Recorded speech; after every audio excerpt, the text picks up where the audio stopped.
Hello, everyone. My name is Laquita Hambrick, and today I'd like to share the findings from my final sociology project titled Resilience as Social Survival: How Black Women Use Community, Faith, and Storytelling to Navigate Trauma and Leadership. When I first began this research, I wasn't interested in simply proving that Black women are resilient. We know that, but I wanted to understand why resilience has become such an expected part of our lives and what helps us to continue moving forward despite the challenges that we face. This topic truly matters to me, not just because it's not just about the research, it's truly my story. It's my community, it's the reason that I chose what the world often overlooks. This is my personal reflection and my lived experience. So, as I explored the literature, one theme continued to stand out. You're looking at how society often celebrates Black women for being strong, but it doesn't always acknowledge what we're expected to carry.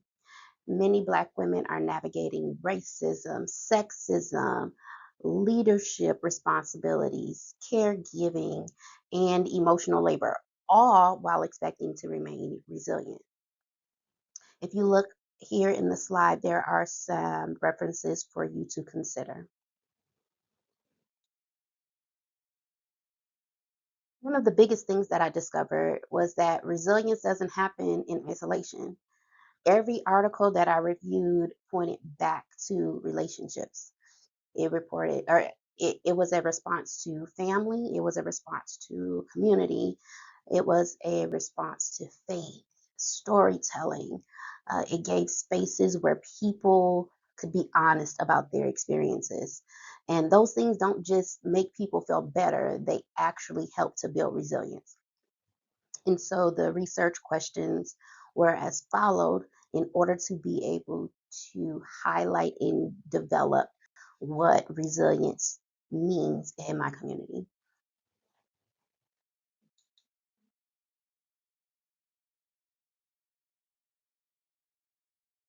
So this showcases how sociology changed my perspective. So I looked at it from two different perspectives. The first being the symbolic interactionism, meaning that everything is through relationships. It's about social interactions. This lens helped me to understand how Black women navigate identity, expectation, and connection in everyday life, right? According to the source. The source for the Black feminist theory states this examines the intersections of race, gender, power, and lived experiences. Once again, it goes back to why I said that this matters, understanding the theory behind it.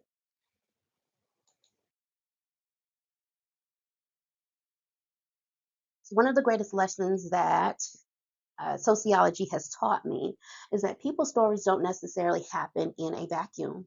Everybody's story has a family, right? And behind every story, there's a family, excuse me, a community. It has a culture, it has a history, it has a system, it has um, an opportunity to challenge you. And so sociology has challenged me to stop thinking or stop asking the question, what is wrong with this person?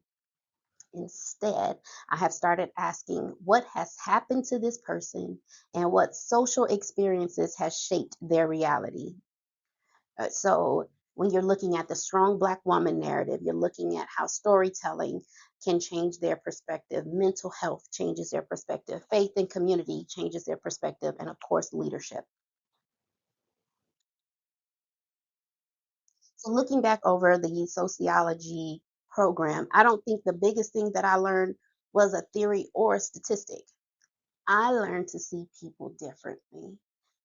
I learned that many of the struggles that we experience aren't simply individual problems. They're connected to a larger social system. You're talking about cultural expectations, historical experiences. This understanding has made me a better listener, a better leader, and honestly, a more compassionate person. Looking at how community, faith, shared stories, relationships, and honest conversations has brought me to understand people better, especially when you're talking about having real conversations with real people who are enduring uh, real life situations. Understanding them was my biggest discovery.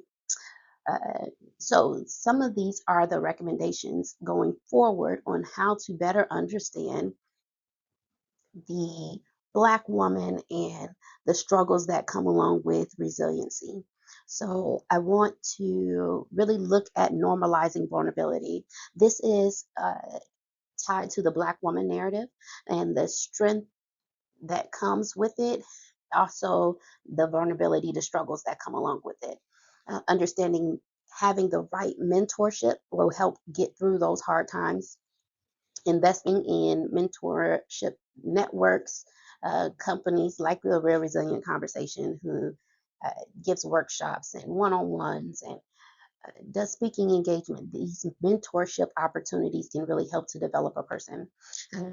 Faith and community partnerships, whether that is whatever your belief may be, but having those community partnerships with your faith to help strengthen what you believe in for a collective well being. And culturally responsive mental health for the Black women, my understanding is that it's harder for people to uh, be readily available to understanding that mental health is a big thing and that uh, culturally we've been told you have to be strong no matter what. And so that plays a factor into not seeking the help that's needed. And last but not least, the safe spaces for storytelling, which is how I got through my trauma, and which is what also gave me a platform to help others to build a sisterhood, so to speak, as far as healing and growth and development.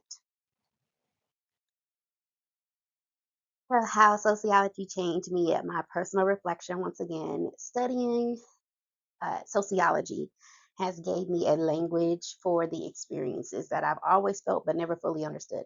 So when I started my company, Resilient Conversations and Consulting, 4 years ago, I understood that my race and my gender all played a part in understanding that the power may never come because there are going to be forces that are against me that don't receive me as a knowledge based um, individual, if that makes sense.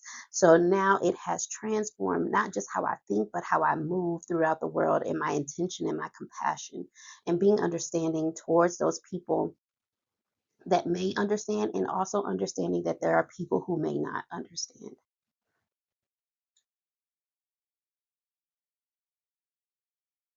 This degree doesn't mark the end of my journey.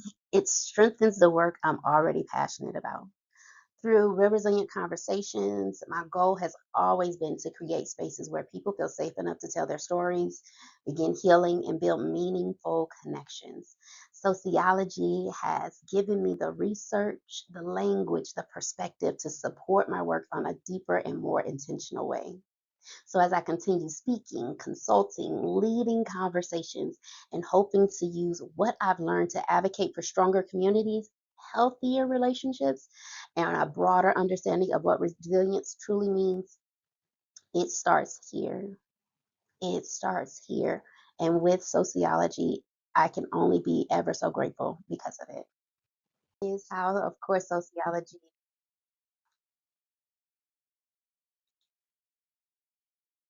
I think I skipped over something.